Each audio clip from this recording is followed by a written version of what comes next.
What's going on, everybody? All right, I wasn't really prepared to make this video now, but I'm going to make it anyway because I had a couple of questions. And I stated in my part one of this video that I would address international listing items on eBay. And I'll get to that later in the video. This video I'm going to go over with sourcing, just your basic sourcing stuff if there's anybody new out there watching, new to selling on eBay. I'll go over things that I have done, things I've wanted to do, different things like that. And then I'll get into the company I use to list my items on the international eBay sites.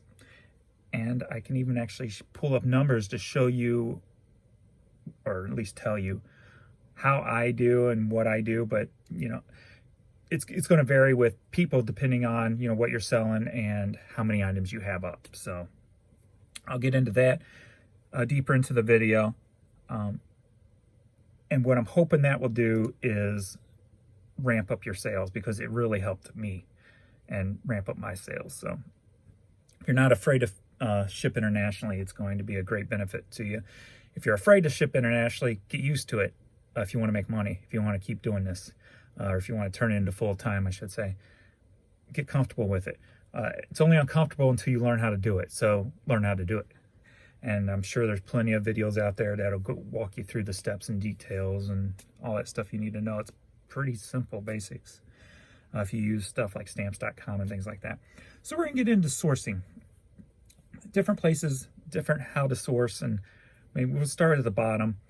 If you're brand new, wanting to start on eBay, first thing is start with something you know, something you love, something you collected in the past, something you're going to know the value of. You're going to know where to find it, how much you should pay for it, things like that. I see a lot of sellers out there who are happy with just doubling their money. I personally don't like that because it leaves the door open. Actually, it's a lot narrow. How can I state that? If you make mistakes, it's a lot easier to trip and fall when you make a mistake, as opposed to if you're looking for things and you 10 times your money, you can have a stumble here, a stumble there, and it ain't going to slow you down, if that makes sense to you. So start with something you know. And then also, too, a lot of people may think that eBay is not a job. I mean, I've been doing this 18 years and I've heard many a times, oh, you can't make a living on eBay. You can't do that on eBay. And, you know, you can't argue with somebody who don't want to hear the, you know, truth anyway. So I never get into those conversations and stuff because whether you can or you can't, you're right. Oops, I'm hitting my video. So if somebody thinks they can't, let them be. If they want to open mind and talk about it, I'm all game. So because it is a job, but the perks is you're working for yourself. You get to do something you enjoy, and that's why if you start with something you love, you're going to enjoy listing it, because it can get tedious, you know, sitting there listing item after item after item. That's why I see so many people online that say, oh, I only got 20 items listed today. I got 30 items listed today. It's because they're not enjoying themselves, or they're not, or they don't really have to rely on eBay, you know, the income, I guess. If you want to change your life, or you know, want to make more money, listing 20, 30 items here or there a couple of times a week ain't going to do it for you. That's just a hobby, you know. If you want to get into a full-time job, you got to grind and you got to do that. And the best way to start is with things you enjoy. And then you can start working into other avenues and other areas once you get the hang of it and get going. So I wrote down some notes. Obviously, places to source. You know your basics, your thrift stores, your flea markets, you know, I always prided myself on the fact that no matter what store I went into, I could find something to make money there. And I always challenged myself, that would be kind of a cool video series. Anything from grocery stores to whatever. I will find something to make my money on in that store, whether it's even just doubling my money. I wouldn't go all crazy with it, but I will find anything in any store to make money on. Some of the things I do. There's always, let's start with basics, finder fees. You have people, I used to have my sister who would go and source for me. Or I would have people send me emails and say, hey, I know this person, they want to sell this amount of money, this amount of stuff, here's what they're asking, et cetera, et cetera. And if it's something I decided to buy, then I always gave like 10% of what I paid to whoever sent me that lead. So that's like a finder's fee thing. One thing is, a lot of people love giving stuff away, to thrift stores and, donating. Don't be afraid to put yourself out there and go, hey, if anybody's got anything they want to donate, I'm in this business, I'm reselling, feel free to give it to me. And even say, I'll even throw you $20, or something like that, just to entice, because you do get a little tax write-off when you donate. So if you just say you throw them a little bit of money, and that, I would get stuff, dropped on my front porch all the time. People would just, say, hey, I dropped some stuff off for you. It's at your door. If you want it. If you don't, just donate it or whatever. And I'm like, cool. So I'd go through it, take what I want to sell, and what wasn't really worth selling, I would just donate.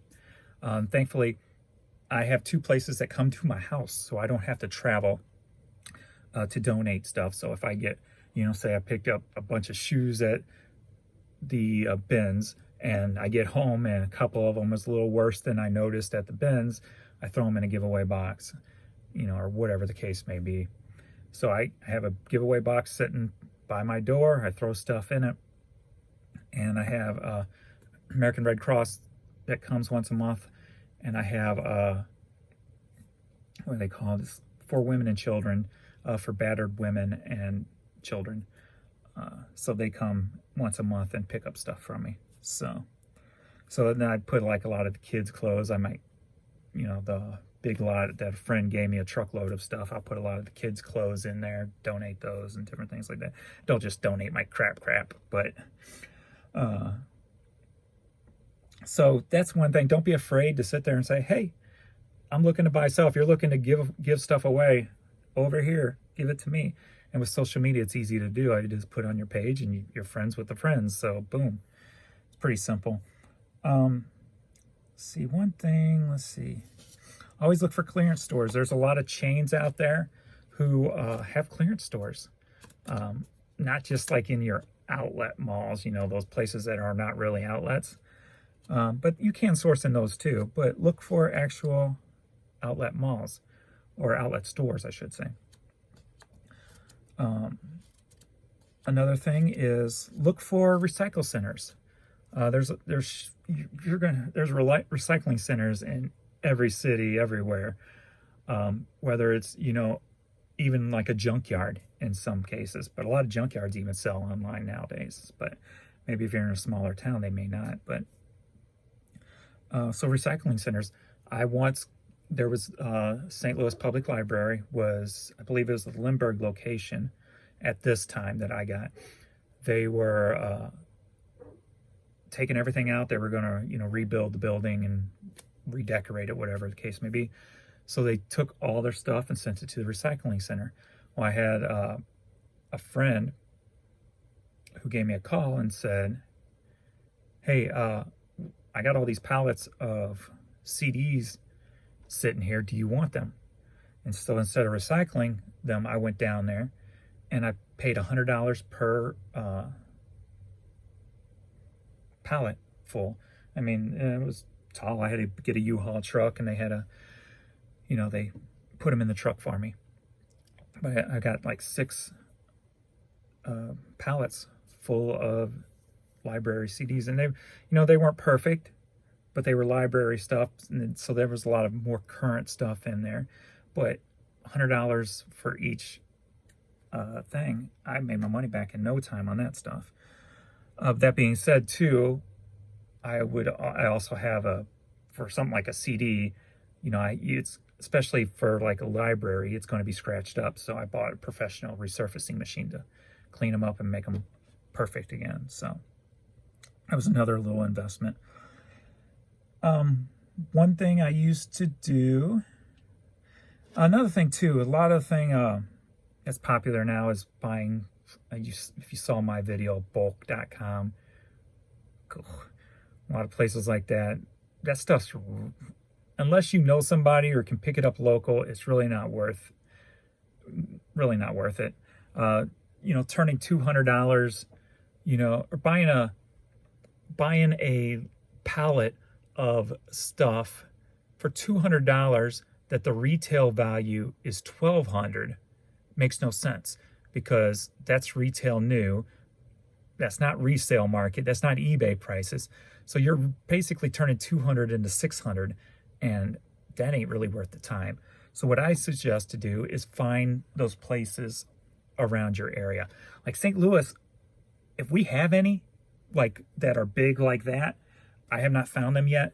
But now that we have an Amazon center here, even though I hate Amazon, I'm trying to keep out and keep my ears open and stuff, and trying to see where they're going to have a returns place, because there's got to be one that's going to pop up somewhere, or somebody around here is going to get them.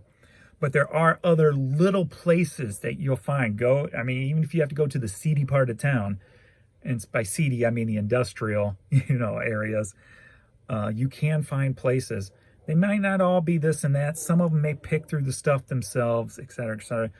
But you've got to find that, if you can find that one or two and work with them, or they're just, a lot of them places, they sit on so much stuff, they just want to get it gone. They want to get it out. So that's a good thing to do. I had run when I first started, well, maybe about 5 years into my eBay, I started a thing called He-Haul. And I had little cards made up, said He-Haul on them. And when I went out to yard sales, I'd drop off the cards with the person and say, if you don't want to take this stuff back in, give me a call. I'll come and take it from you, and I'll pay you $1 to $3 per box that I fill up in my size boxes, and I'll take it off your hands. And I got a lot of product that way. And that's where, donations coming to my house played an important role, because I could take what I wanted to sell, glassware, just plain glassware, things like that, and I would throw in the donation box and let them take it for the Red Cross or the Women's Fund thing. And then that also would lead to other things, like I think I told this story before, where a person who had basically a hoarding house, and she was over it. She was done. She wanted all the stuff out. She got one of those big square moving pods, and would fill it every day and tell me to come over and take what I wanted out of it. So I'd go over every couple of days and just take a bunch of stuff out. And I'd tell her, I got car stereos and MP3 players, and I don't even remember what all kinds of stuff I got. And I would get so much stuff that I actually put it in yard sales, and I would make $2,000 freaking on a Friday and Saturday just in yard sale stuff, selling stuff for $1 that I picked up for free. So that's a way to source. I like to think,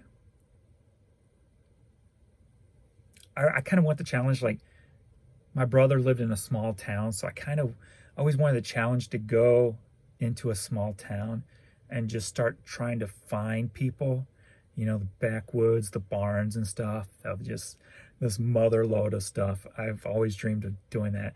And I think maybe next summer I'm going to try to take some little trips to small towns and see if I can find a honey hole somewhere in a small town. So if you get out and you do your diligence and work hard, you can get product anywhere. This is America, where we throw away everything.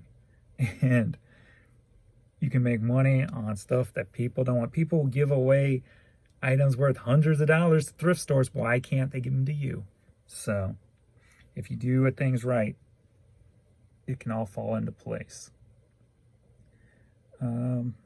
Everywhere I go, plans, no business buyouts. Keep an eye out. I bought tons of businesses out, video game stores, music stores, things like that. Places like, even when Office Depot, if you remember, was it Office Depot? Not Office Depot. CompUSA, when they went out, I would, I cleaned up in that place. when Hastings was a music store. They had toys and stuff. And they had several locations throughout the U.S. And I would get a U-Haul truck, and I contacted the lead guy who was in charge of like several of the stores here in Missouri, Tennessee, and stuff, and got the schedule on when things are going down and things like that, and got in good with him. And he gave me heads up and told me, hey, come on down here now, take all this stuff, et cetera, et cetera. So you've always just got to be watching for stuff and just be one step ahead of the next person. There's always two things like dumpster diving. I watched a couple of videos on people going dumpster diving, and that's where I originally started when I was 10 years old. I mean, it wasn't commercial dumpsters, it was residential. But I've always go, man, for some reason when I'm out, I always want to kind of look for dumpsters, and I always forget. But I kind of want to just go and see if I can find anything. But so that's the main way right there. That's pretty simple. Just gotta don't be shy to ask and to let everybody know that you sell and you're looking for this, you're looking for that. And then even if you put it on Facebook, if anybody has these items, et cetera, et cetera, et cetera, give me a call. I'll buy them from you, and then work a deal with them.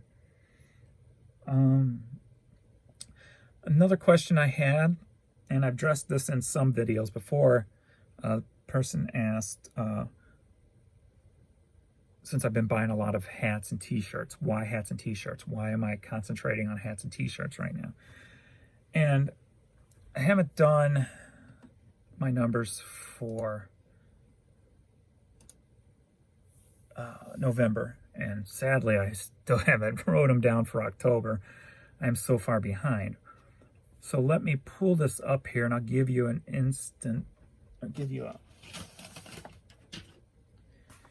idea as to why t-shirts and why hats. Now,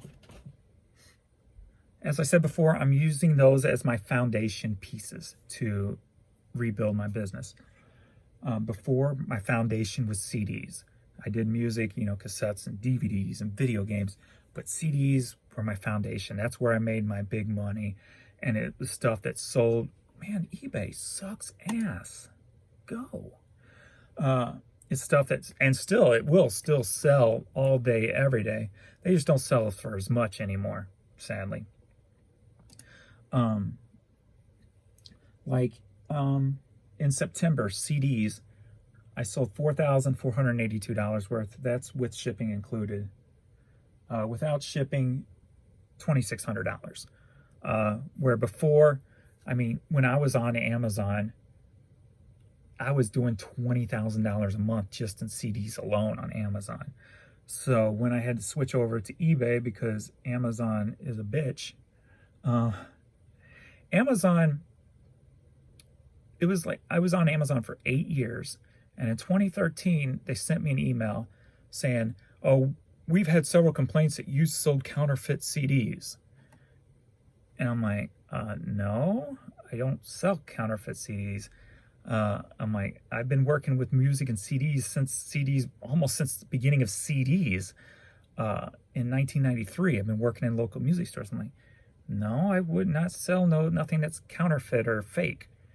Well, and they basically said, well, we got multiple reports that you have. You are no longer allowed to sell on Amazon. Don't contact us again.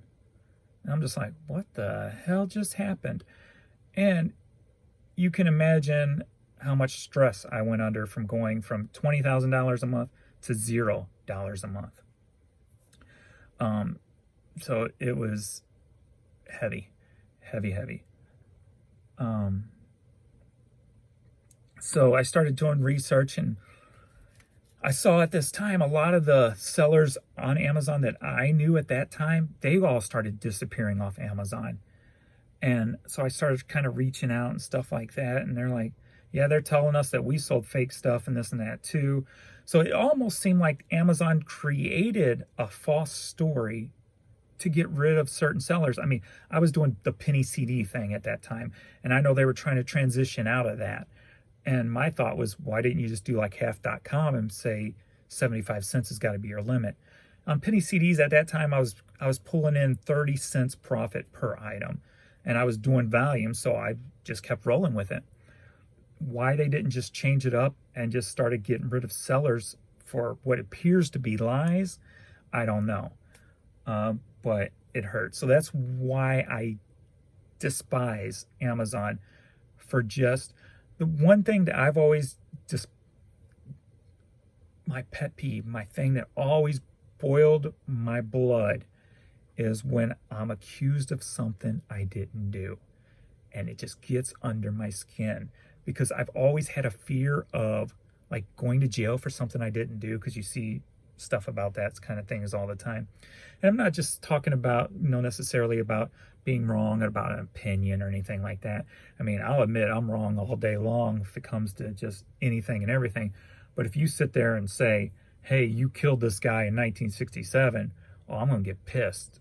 I'm going to get real pissed at you because I wasn't even born in 67.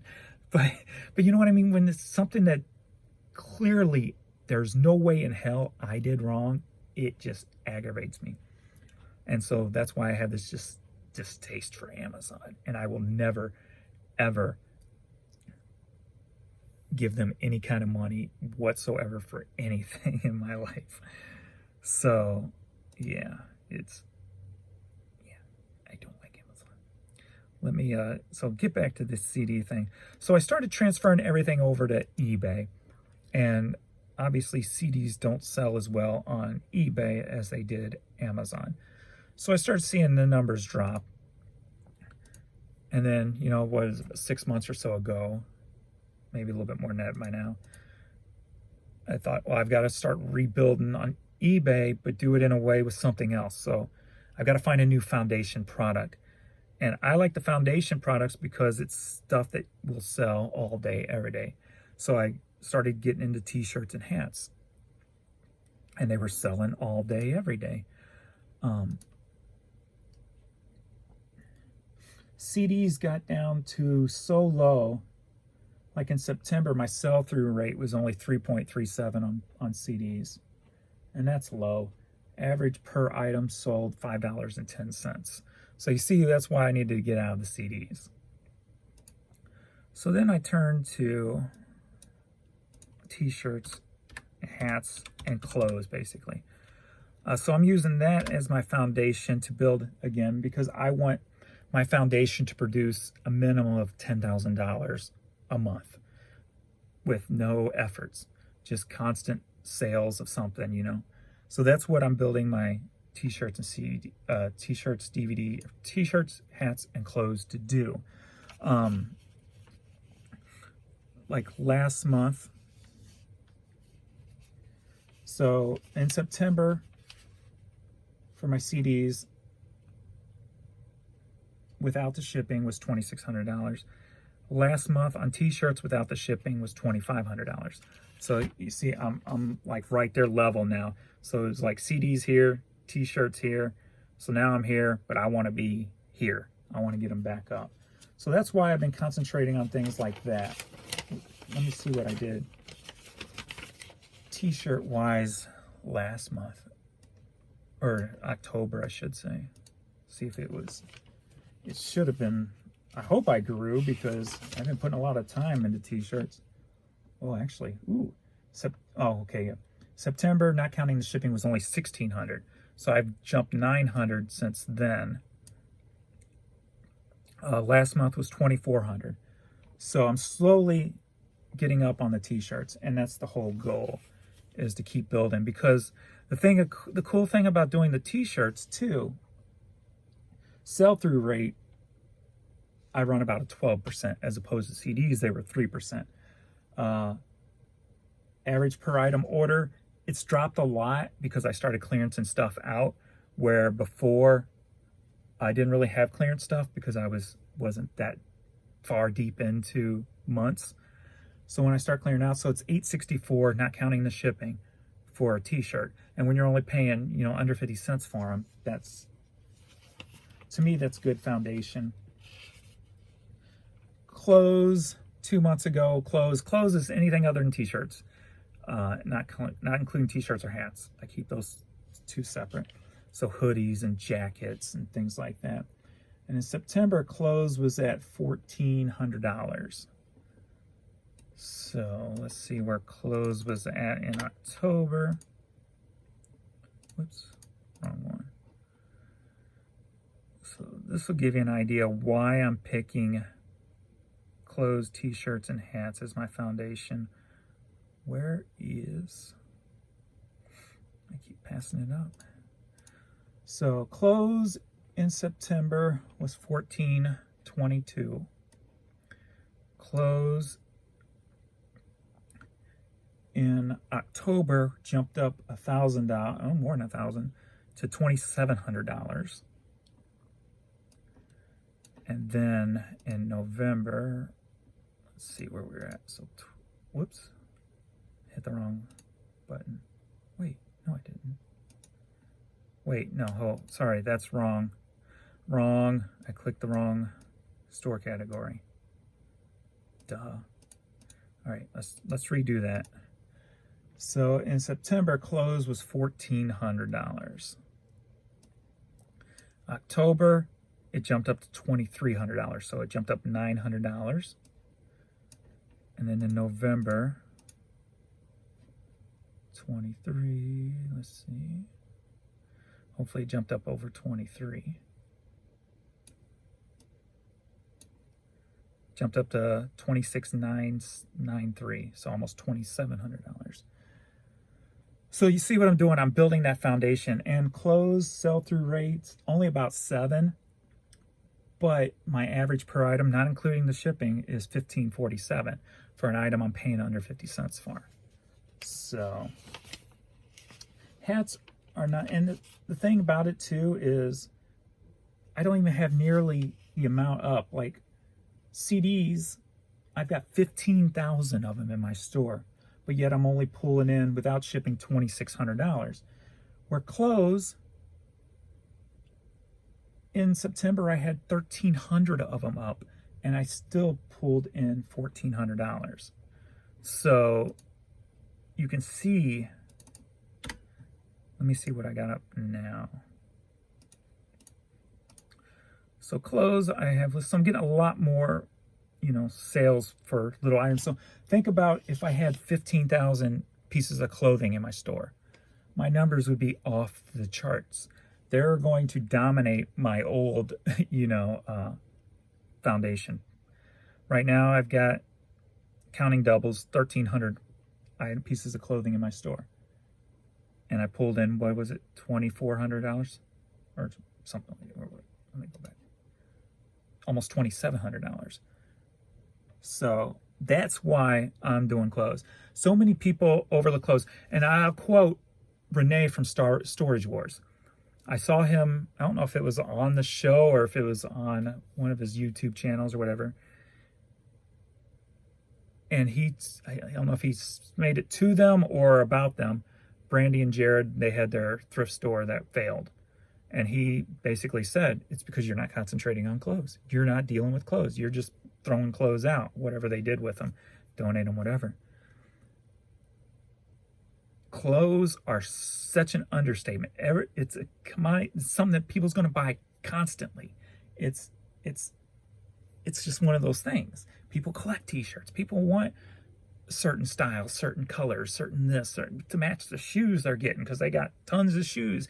Who doesn't have a closet full of shoes nowadays, and they want clothes to match every shoe? I'm like that.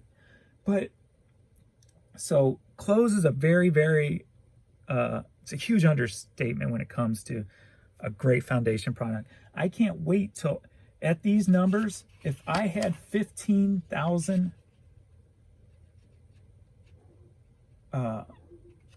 pieces of clothing up, I'd be bringing in a hell of a lot more than the $2,700 just on 1,300 pieces. I can't even do that math. That's so big. It's like, good Lord, that's a lot of stuff. If you did it at 2,000, rounded up to 2,000, that would be, hold on. I just lost my train of thought. All right, so 15,000 pieces at that. So if I had 2,000 of my pieces, was making $3,000. So 3 times 12 would be 36. I could be probably pulling in, is that right? $36,000 if the numbers stayed steady. So if I can get 15,000 pieces of clothing in my store, I could pull in $36,000 as compared to pulling in $2,600 on the CDs. Dude, do you know how many clothes are out there? I could go to the Goodwill outlet. I do go to the Goodwill outlet, and just 2 hours, 4 hours, filled up my car with all clothes. Just think if I had the means to do that every day, and I had the team to list that stuff every day. Boom, boom, boom, boom. I'd be a millionaire right now off of clothes alone. I'd be, yeah, baby. That's why I do clothes. So hopefully that inspired somebody out there, because there's a lot of clothes in this world. Trust me. And it irks me that there's probably so much good stuff that gets missed at Goodwill and just goes straight to recycling. They tear it up for rags. That's another thing about the donation centers. If you find recycling places, there's places out there that recycle clothes. Find them. You might be able to get in good and buy pallets of clothes from them. So, all right, we're going to get into the most talked about question, the most asked question, international shipping. Yeah, it took you long enough to get here, damn it. I've been sitting through this boring ass video waiting for this. All right. Now, this company, I think, contacted me through eBay. It's called Web Interpret. I'll put the link below. And you can sign up with them. I've used them for quite a while now, so I'm go through and read, because I don't remember the details, but what I will remember, I will share with you. They will list on other sites, and like if you do it through eBay on your own, it's going to cost you some stupid crazy money. I can't even remember what eBay charges if you like tag to put on international sites. I had done the math where if I was doing it, it would cost me like $10,000 per site for, the Australia site, for the Germany site. It would cost me like $10,000 just to list all my stuff on those sites through eBay. So this site, these people work with eBay, and they will do 20,000 listings, up to 20,000 listings. At least that's the way mine's set up as. So don't quote me for sure on this. This is what, I don't know if the contracts are all different or what have you, but the way mine is set up to 20,000 items listed per international site. There are, I think, 6 other international sites they use. Let me get back here. And they take 5% of your sales. So this comes into some things I talked about in other videos, is you make your money when you buy. When you buy, you've got to buy cheap enough so you've got that extra 5% here, that extra 10% there. You got the percentages to mark down your stuff. You got percentages to promote your stuff. You got percentages to, hey, let's try this Web Interpret and put my stuff on the international sites. They're only going to take 5% when it sells. At least that's the way mine's set up is. Now, I'll give you some numbers in comparison. Now, you don't expect like a huge, like crazy, stupid change, but a little bit here, a little bit there adds up over time. I'm maxed out on all the sites at 20,000 items. So on the US site, we'll just go with the numbers that are here. Last 31 days, I've done $25,000. Okay. Now, the best other site, and you can choose, you don't have to do all the sites, but hey, you might as well, right? There are sites that I pretty much have no sales on because for some reason, I don't know what makes one site better than the other. UK is the best site outside of the US to put stuff on. So I'm going to flip the UK here on eBay. And it's not great, But in the last 31 days on the UK site, I'd sold $2,079 worth of product. And so that would have cost me $200 in fees, an extra $200. No, that's 10%. So $100 in fees. So not bad. I'll give up 5% to make, 95% of my money. The next biggest one, I think, is Australia. Last 31 days, I did $1,034. So there. So that's 3,000, right? 3,000 total, basically. Extra, not counting the eBay, US eBay. Then I think Germany's next. Germany or France, one of the two. Let's see.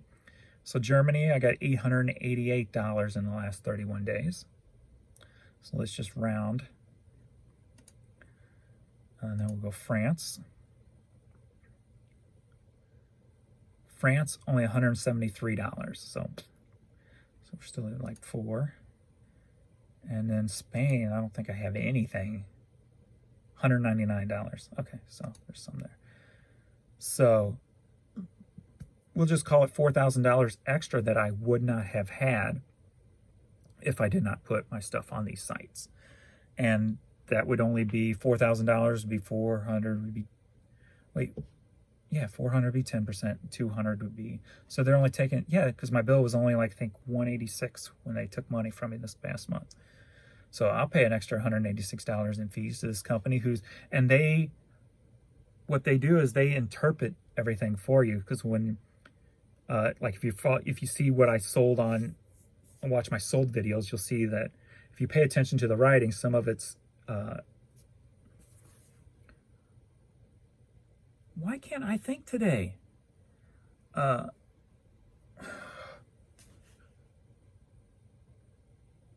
can't I freaking think of a simple damn word? They put the word,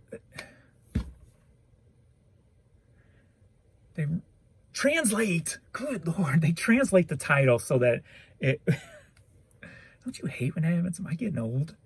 They translate the titles so they come up on their sites translated. So, and then also too, they'll put in to the description of each item they put in there, they let those people know that chances are there will be import taxes on the merchandise since they're ordering it from me in the US, even though they're on their own site.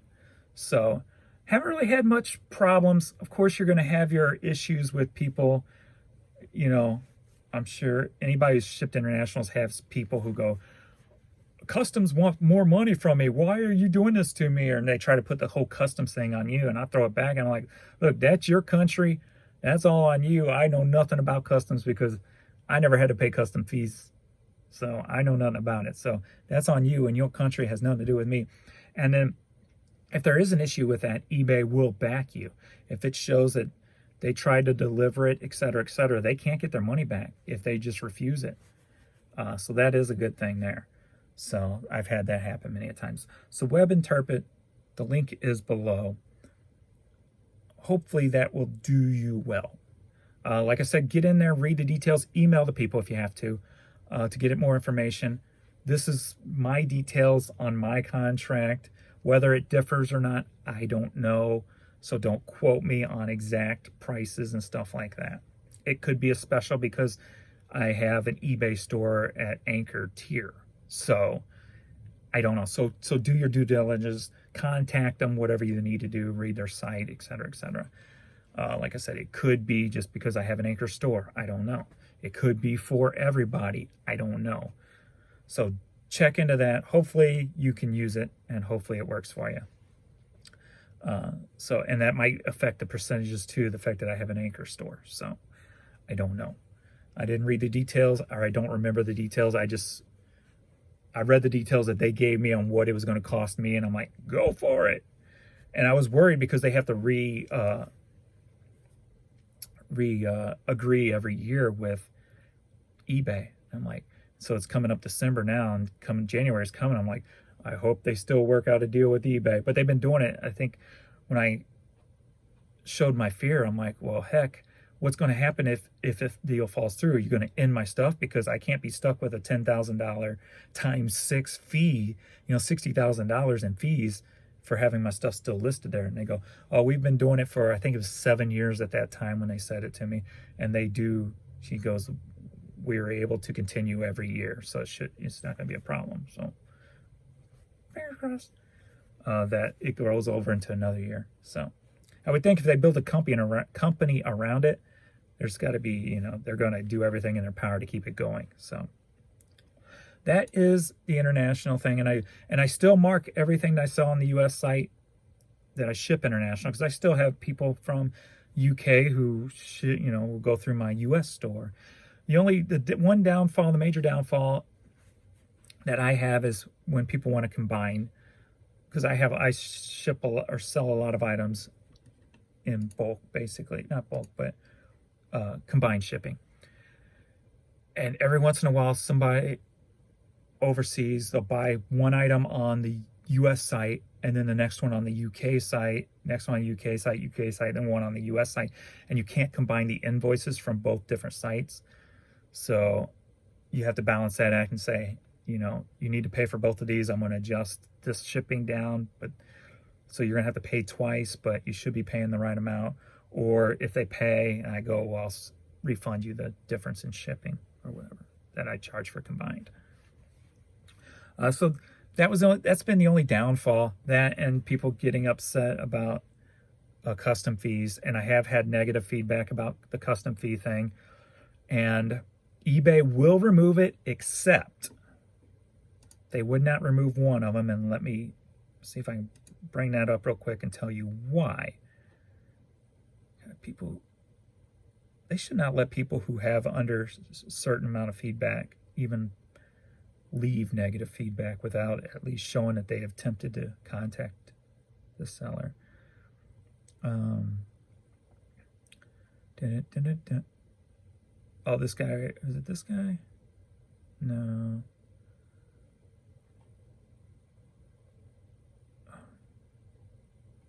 Oh, here it is. From the UK, he left a negative feedback. He goes, you could have cleaned this item. Also not happy with extra postage plus tax I paid. So I responded, sorry, I have nothing to do with custom fees of your country. eBay would not remove that one, even though he talked about the fees, because he also included that the item was dirty when the item wasn't dirty. But I guess he knew a way around it to keep his negative to stick. So if they just put in something else other than just the custom fees, then eBay won't take it off. I'm like, so you're telling me they're admitting to the custom fees, they're just because they said the item's dirty when it wasn't, you're going to take their word over it? 521 feedback, and I got 85,000 unique feedback. Been doing this for 18 years, and you're not taking my side? How rude. How rude. And then I'll get into negative feedback, because I know that irks a lot of people. I personally don't let it bother me anymore. It took a long time to get over it, but here's what I do. What you got to do is turn the negative into a positive, you see. If you're a good seller, it ain't going to matter. I run 99.7 10 months of the year. Fourth quarter, I usually drop down to 99.6 because you have more people, more newbies. Like the last one had 2 feedbacks. The one before that had 11 feedbacks. One before that one, 38 feedbacks. There was a couple of 300 feedbacks. So you're going to get more newbies who are just going to leave negative without even trying to contact you, and et cetera, et cetera. So what I do is I reply to all of them. And I always say, always contact seller with problems, and I will reach out to the buyer and fix this issue. Now, what this will do is anybody who's weirded on feedback and they look at your feedback, they're going to look at this and go, okay, at least you're showing that there was a problem and you're going to try to fix it. So then they feel confident that if they have a problem, all they have to do is reach out to you and you're going to fix it. So as long as you fix your problems, do it. And don't be afraid to give a refund and say, you know what, keep the item. I'm sorry, it's my fault. Like I said, kind of at the beginning with the Amazon thing, if it's my fault, I will admit it. I will say I'm sorry. Even if it's not, I don't even know if it's 100% my fault, just to save face and to save some negative feedback or anything, I'd be like, look, it was a $5 item. Here's your refund. Keep it. Sorry for the issue. And move on. Because there's no point in pissing somebody off over $5-10, get negative feedback, and then if it upsets you anyway, or you don't know how to handle it properly, what's the point? So it's going to get made up someplace else if you sell a lot of stuff anyway. So just take responsibility that that there was an issue, and be a seller, be a business owner, be the bigger person. Say, I'm sorry for the issue. Obviously, if it's 100, you get your scammers of things over $100 and stuff, but if you got tracking, your butt's covered, so it doesn't really matter. I did have one time where somebody sent back an item that was clearly not the same item I sent them. And that's been a while, though. It's been a while since that's happened. And eBay ended up siding with them. This maybe been a year and a half or so ago. And that did upset me. That upsets me when eBay will take somebody's word for it and I think the person had one feedback, and it was mine. But they sided with them over me because they couldn't tell by the pictures or some kind of weird excuse like that. So it does happen, but if you live by the rule, the majority of the people in the world are good people. It's not what you see online. Online, do you know how many people are bitch online about politics, but you walk out the door or walk to your convenience store or walk to your department store? How many times have you had a bad conversation about politics in public? Probably never. Unless you're one of them crazy people at the protests and things like that trying to stir up poop. If you're just your average everyday person, don't care about that stuff because they got life to worry about. The only people that's worried about bullshit is scammers and people who have no life. So if the majority of the people in the world are nice and they have lives and they're not going to screw you over, they're not going to get pissed at you about politics, they're not going, whatever the case may be, because everybody has a life and everybody just wants to be happy. James, why do you wear these goofy hats? Because I work for myself, god dag nabbit, and I can do that. I made a rule when I started this business that I'll wear what I want, when I want, how I want, at any time I want. Ta-da. All right. I think that's all for this video. I hope some of that helps you, from the feedback to the web interpret to sourcing. Hopefully somebody gets something out of that. Like I said, my only goal here is to help. So if you made it through this, please hit like for me. Subscribe. You might want to turn on notifications because I'm going to have a new little thing coming soon. And it's kind of a little give back to the people who watch the videos. So I'm just saying, you might want to turn on notifications so when my videos pop up. I'm going to take about a month to throw something together, so it might not start till January or so, but we'll see. It may pop up early if I think I got my stuff together. All right. So thanks, everybody. And thank you all for your time. Sorry you have to watch commercials now and skip through commercials, but at least I'm getting a little bit of something for all the tips I'm giving, other than the happiness and joy of sharing it with you. I get 68 cents in return. Cha-ching. All right. Thanks anyway, guys. And follow me on Instagram, Facebook, all that good stuff. And I'll catch you later, alligator.